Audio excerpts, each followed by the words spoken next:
ख़बर शामिल कंदासीं डिगड़ी खां सिंधु मां 6 नवा केनाल कढण ख़िलाफ़ एसटीपी जी एहतजाजी रैली महबूब दल परवेज़ नूहानी ठारू नूहानी ऐं ॿियनि जी अॻुवाणी में एहतजाज कयो वियो।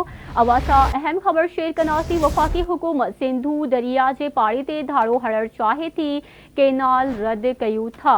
अपडेट कंदासीं। चोलिस्तान खे आबाद करे सिंध खे सुकाइण जी साज़िश कई वञे पई।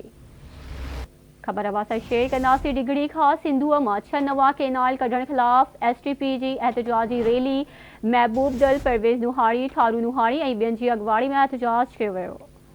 ख़बर शामिल कंदासीं। मीरपुर ख़ास खां सिंधुअ मां 6 नवा केनाल कढण ख़िलाफ़ एसटीपी जी एहतजाजी रैली स्टेशन चौक खां प्रेस क्लब ताईं रैली कढी प्रेस क्लब अॻियां मुज़ाहिरो कयो वियो।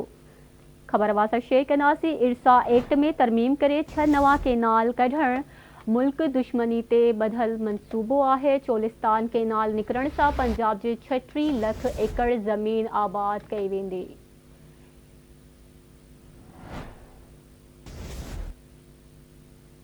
अहम ख़बर आहे। केनाल निकिरण सां सिंध जी ज़राअत 100% तबाह थी वेंदी। ख़बर अवां सां शेयर कंदासीं। हिकु भेरो ॿीहर मीरपुर ख़ास खां सिंधु मां 6 नवा केनाल कढण ख़िलाफ़ एसटीपी जी एहतजाजी रैली स्टेशन चौक खां प्रेस क्लब ताईं रैली कढी प्रेस क्लब अॻियां मुज़ाहिरो कयो वियो।